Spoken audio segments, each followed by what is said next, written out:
দুর্বুদ্ধি রবীন্দ্রনাথ ঠাকুর।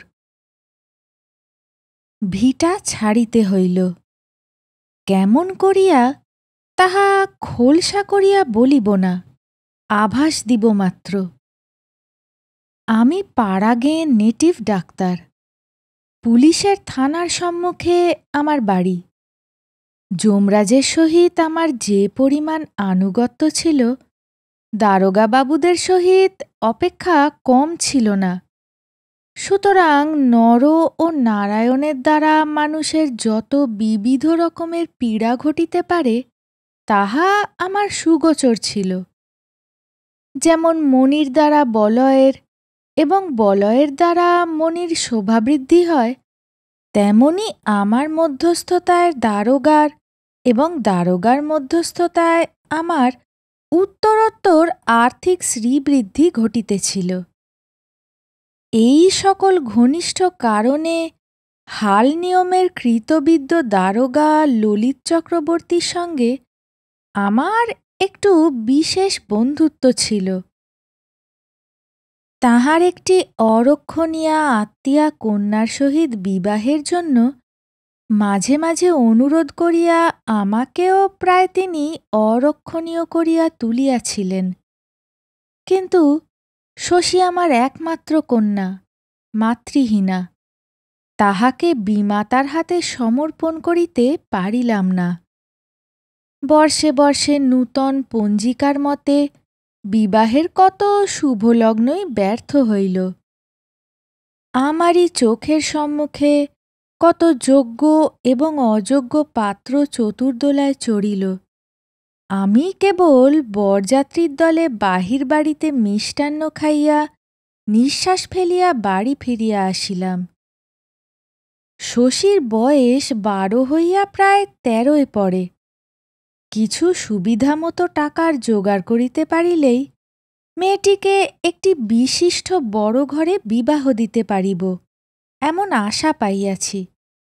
সেই কর্মটি শেষ করিতে পারিলে অবিলম্বে আর একটি শুভকর্মের আয়োজনে মনোনিবেশ করিতে পারিব। সেই অত্যাবশ্যক টাকাটার কথা ধ্যান করিতেছিলাম। এমন সময় তুলসীপাড়ার হরিনাথ মজুমদার আসিয়া আমার হাতে পায়ে ধরিয়া কাঁদিয়া পড়িল। কথাটা এই, তাহার বিধবা কন্যা রাত্রে হঠাৎ মারা গিয়াছে। শত্রুপক্ষ গর্ভপাতের অপবাদ দিয়া দারোগার কাছে বেনামি পত্র লিখিয়াছে। এক্ষণে পুলিশ তাহার মৃতদেহ লইয়া টানাটানি করিতে উদ্যত। সদ্য কন্যা শোকের উপর এত বড় অপমানের আঘাত তাহার পক্ষে অসহ্য হইয়াছে। আমি ডাক্তারও বটে, দারোগার বন্ধুও বটে। কোনো মতে উদ্ধার করিতে হইবে। লক্ষ্মী যখন ইচ্ছা করেন, তখন এমনি করিয়াই কখনো সদর, কখনো খিড়কি দরজা দিয়া অনাহুত আসিয়া উপস্থিত হন। আমি ঘাড় নাড়িয়া বলিলাম, ব্যাপারটা বড় গুরুতর। দুটো একটা কল্পিত উদাহরণ প্রয়োগ করিলাম। কম্পমান বৃদ্ধ হরিনাথ শিশুর মতো কাঁদিতে লাগিল। বিস্তারিত বলা বাহুল্য। কন্যার অন্ত্যেষ্টি সৎকারের সুযোগ করিতে হরিনাথ ফতুর হইয়া গেল। আমার কন্যা শশী করুণ স্বরে আসিয়া জিজ্ঞাসা করিল, বাবা, ওই বুড়ো তোমার পায়ে ধরিয়া কেন অমন করিয়া কাঁদিতেছিল? আমি তাহাকে ধমক দিয়া বলিলাম, যা যা, তোর এত খবরে দরকার কি? এইবার সৎপাত্রে কন্যাদানের পথ সুপ্রশস্ত হইল। বিবাহের দিন স্থির হইয়া গেল। একমাত্র কন্যার বিবাহ।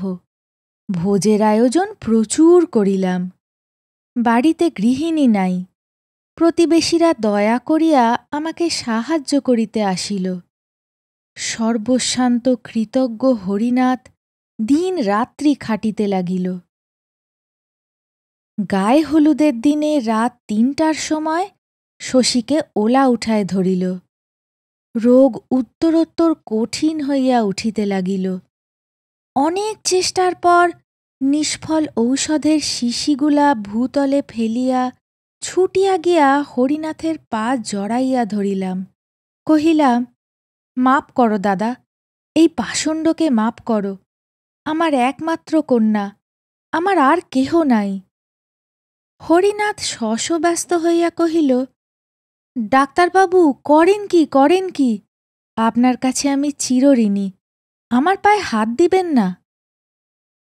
আমি কহিলাম, নিরপরাধে আমি তোমার সর্বনাশ করিয়াছি, সেই পাপে আমার কন্যা মরিতেছে। এই বলিয়া সর্বলোকের সমক্ষে আমি চিৎকার করিয়া বলিলাম, ওগো, আমি এই বৃদ্ধের সর্বনাশ করিয়াছি, আমি তাহার দণ্ড লইতেছি, ভগবান আমার শশীকে রক্ষা করুন। বলিয়া হরিনাথের চটিজুতা খুলিয়া লইয়া নিজের মাথায় মারিতে লাগিলাম। বৃদ্ধ ব্যস্ত সমস্ত হইয়া আমার হাত হইতে জুতা কাড়িয়া লইল। পরদিন 10টা বেলায় গায়ে হলুদের হরিদ্রা চিহ্ন লইয়া শশী ইহ সংসার হইতে চির বিদায় গ্রহণ করিল। তাহার পরদিনেই দারোগাবাবু কহিলেন, ওহে, আর কেন, এইবার বিবাহ করিয়া ফেল, দেখাশুনার তো একটা লোক চাই। মানুষের মর্মান্তিক দুঃখ শোকের প্রতি এরূপ নিষ্ঠুর অশ্রদ্ধা শয়তানকেও শোভা পায় না। কিন্তু নানা ঘটনায় দারোগার কাছে এমন মনুষ্যত্বের পরিচয় দিয়েছিলাম যে কোনো কথা বলিবার মুখ ছিল না। দারোগার বন্ধুত্ব সেই দিন যেন আমাকে চাবুক মারিয়া অপমান করিল। হৃদয় যতই ব্যথিত থাক, কর্মচক্র চলিতেই থাকে। আগেকার মতোই ক্ষুধার আহার, পরিধানের বস্ত্র, এমনকি চুলার কাষ্ঠ এবং জুতার ফিতা পর্যন্ত পরিপূর্ণ উদ্যমে নিয়মিত সংগ্রহ করিয়া ফিরিতে হয়। কাজের অবকাশে যখন একলা ঘরে আসিয়া বসিয়া থাকি, তখন মাঝে মাঝে কানে সেই করুণ কণ্ঠের প্রশ্ন বাজিতে থাকে, বাবা, ওই বুড়ো তোমার পায়ে ধরিয়া কেন অমন করিয়া কাঁদিতেছিল? দরিদ্র হরিনাথের জীর্ণ ঘর নিজের ব্যয়ে ছাইয়া দিলাম, আমার দুগ্ধবতী গাভীটি তাহাকে দান করিলাম, তাহার বন্ধকি জোতজমা মহাজনের হাত হইতে উদ্ধার করিয়া দিলাম। কিছুদিন সদ্য শোকের দুঃসহ বেদনায় নির্জন সন্ধ্যায় এবং অনিদ্র রাত্রে কেবলই মনে হইত, আমার কোমল হৃদয়া মেয়েটি সংসারলীলা শেষ করিয়াও তাহার বাপের নিষ্ঠুর দুষ্কর্মে পরলোকে কোনো মতেই শান্তি পাইতেছে না। সে যেন ব্যথিত হইয়া কেবলই আমাকে প্রশ্ন করিয়া ফিরিতেছে, বাবা, কেন এমন করিলে? কিছুদিন এমনই হইয়াছিল, গরিবের চিকিৎসা করিয়া টাকার জন্য তাগিদ করিতে পারিতাম না। কোনো ছোট মেয়ের ব্যামো হইলে মনে হইত, আমার শশীই যেন পল্লীর সমস্ত রুগ্না বালিকার মধ্যে রোগ ভোগ করিতেছে। তখন পুরা বর্ষায় পল্লী ভাসিয়া গেছে। ধানের ক্ষেত এবং গৃহের অঙ্গন পার্শ্ব দিয়া নৌকায় ফিরিতে হয়। ভোররাত্রি হইতে বৃষ্টি শুরু হইয়াছে, এখনো বিরাম নাই। জমিদারের কাছারি বাড়ি হইতে আমার ডাক পড়িয়াছে। বাবুদের পানসির মাঝি সামান্য বিলম্বটুকু সহ্য করিতে না পারিয়া উদ্ধত হইয়া উঠিবার উপক্রম করিতেছে। ইতিপূর্বে এরূপ দুর্যোগে যখন আমাকে বাহির হইতে হইত, তখন একটি লোক ছিল যে আমার পুরাতন ছাতাটি খুলিয়া দেখিত তাহাতে কোথাও ছিদ্র আছে কিনা, এবং একটি ব্যগ্র কণ্ঠ বাদলার হাওয়া ও বৃষ্টির ছাঁট হইতে সযত্নে আত্মরক্ষা করিবার জন্য আমাকে বারংবার সতর্ক করিয়া দিত। আজ শূন্য নীরব গৃহ হইতে নিজের ছাতা নিজে সন্ধান করিয়া লইয়া বাহির হইবার সময় তাহার সেই স্নেহময় মুখখানি স্মরণ করিয়া একটুখানি বিলম্ব হইতেছিল। তাহার রুদ্ধ শয়ন ঘরটার দিকে তাকাইয়া ভাবিতেছিলাম যে লোক পরের দুঃখকে কিছুই মনে করে না, তাহার সুখের জন্য ভগবান ঘরের মধ্যে এত স্নেহের আয়োজন কেন রাখিবেন? এই ভাবিতে ভাবিতে সেই শূন্য ঘরটার দরজার কাছে আসিয়া বুকের মধ্যে হু হু করিতে লাগিল। বাহিরে বড়লোকের ভৃত্যের তর্জন স্বর শুনিয়া তাড়াতাড়ি শোক সংবরণ করিয়া বাহির হইয়া পড়িলাম। নৌকায় উঠিবার সময় দেখি থানার ঘাটে ডোঙা বাঁধা। একজন চাষা কৌপিন পরিয়া বৃষ্টিতে ভিজিতেছে। আমি জিজ্ঞাসা করিলাম, কি রে? উত্তরে শুনিলাম গতরাত্রে তাহার কন্যাকে সাপে কাটিয়াছে। থানায় রিপোর্ট করিবার জন্য হতভাগ্য তাহাকে দূর গ্রাম হইতে বহিয়া আনিয়াছে। দেখিলাম সে তাহার নিজের একমাত্র গাত্র বস্ত্র খুলিয়া মৃতদেহ ঢাকিয়া রাখিয়াছে। জমিদারি কাছারির অসহিষ্ণু মাঝি নৌকা ছাড়িয়া দিল।